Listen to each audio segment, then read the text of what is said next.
नमस्कार सर्वांना. सावळ्याची जणू सावली या मालिकेच्या 31 जानेवारीच्या भागामध्ये असं पाहायला मिळतं की तिलोत्तमाला आणि ऐश्वर्याला सावलीचं संक्रांतीचं काहीही करायचं नसतं आणि त्या दोघी घरामध्ये नसतात.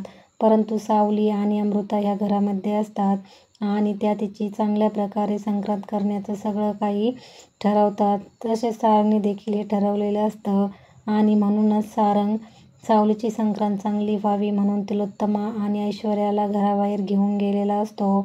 परंतु तिलोत्तमाला काहीतरी कामात अडचण येते आणि तिलोत्तमा घरी येण्याचा विचार करते. तेव्हा मात्र घरी आल्यानंतर ती पाहते तर सगळ्या जणी महिला सावलीची संक्रांत चांगल्या प्रकारे साजरी करत असतात. त्यानंतर सावली उखाणे सुद्धा घेत असते आणि मग सावलीची पहिली संक्रांत असते. हे सगळं झालेलं तिलोत्तमा तिथे पोचल्यानंतर पाहते. सावलीच्या माहेरच्यांनी सावलीसाठी सगळं काही आणलेलं असतं. सावलीची साडीसुद्धा त्यांनी आणलेली असते आणि ती साडी घालून सावली छान तयार झालेली असते.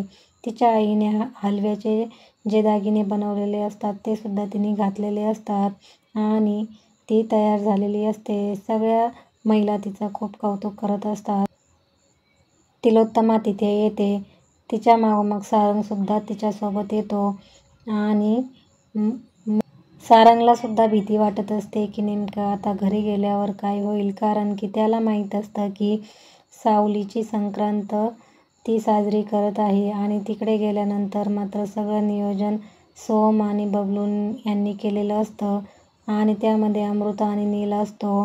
चंद्रकांतची सुद्धा इच्छा असते की सावलीची संक्रांत चांगली साजरी. ती कोणतीच गोष्ट बोलत नाही, परंतु तिला काही अपेक्षा असतील असं ते म्हणत असतात आणि तेवढ्यातच तिथे सारंग, ऐश्वर्या आणि तिलोत्तमा येतात. घराचा दरवाजा बंद आहे ही गोष्ट त्यांच्या लक्षात येते.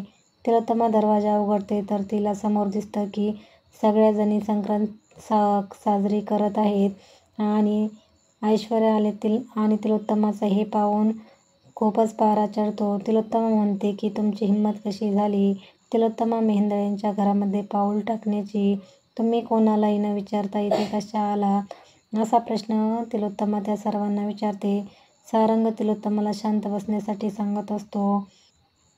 हे सगळं तू असं काही करू नको, शांत राहा आई, असं तो म्हणत असतो. परंतु तिलोत्तमा मात्र ऐकत नाही आणि तिलोत्तमा त्या बायांना तिथून जायला सांगते. ती म्हणते की माझ्या घरामध्ये आल्याच कशा, निघा बाहेर, आणि सगळ्यांना बाहेर काढते. सावली मात्र एकटीच उभी असते. तिलोत्तमाचा हा सगळा तिलोत्तमाने केलेला अपमान ती पाहत असते. तिलोत्तमाला वाटतं की हे सगळं काही सावली मुद्दामून करते आणि तिचा अपमान व्हावा असं सावलीला वाटतं. त्यानंतर तिलोत्तमा सावलीजवळ जाते आणि म्हणते की तुझी एवढी हिंमत, तू या घरामध्ये संक्रांत साजरी करती आणि तू जे काही नटलीस आणि सजली आहेस ते कुणासाठी, सारंग तुझा नवरा नाही आहे ही गोष्ट तू मान्य कर आणि त्यामुळे तू या घरामध्ये आता राहू शकत नाहीस. तू तुझ्या मर्यादा ओलांडत आहेस. तू स्वतःला काय समजतेस, असा प्रश्न तिलोत्तमा सावलीला विचारते आणि त्यानंतर मात्र सावली म्हणते की जरी सारंग सर मला नवरा म्हणत नसले तरी मी त्यांची लग्नाची बायको आहे आणि ही माझी पहिली संक्रांत आहे. त्यामुळे हे सगळं काही सगळ्यांनी आवडीने केलं. माझी चूक झाली. मला माहीत नव्हतं की ही गोष्ट तुम्हाला आवडणार नाही.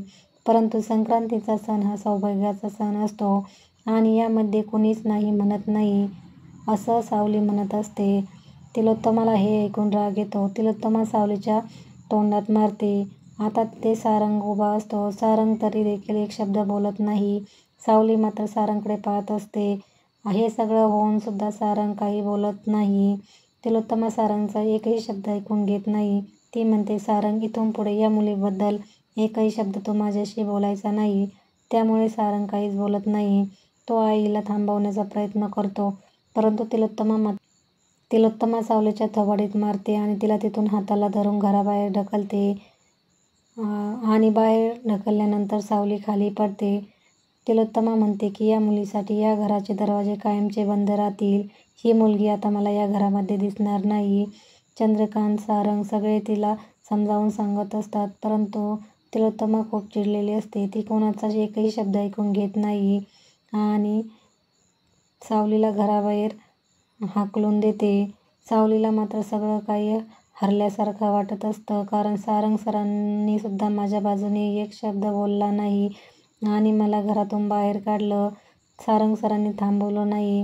हे काही सगळं सावलीला आठवत असतं. त्यामुळे तिला खूप वाईट वाटतं आणि ती रडत असते. परंतु ती तिथून निघून जाते आणि जात असताना सगळ्या गोष्टीत आपण हरलो आहोत, आपल्याजवळ आज काही नाही, ही गोष्ट तिच्या लक्षात येते.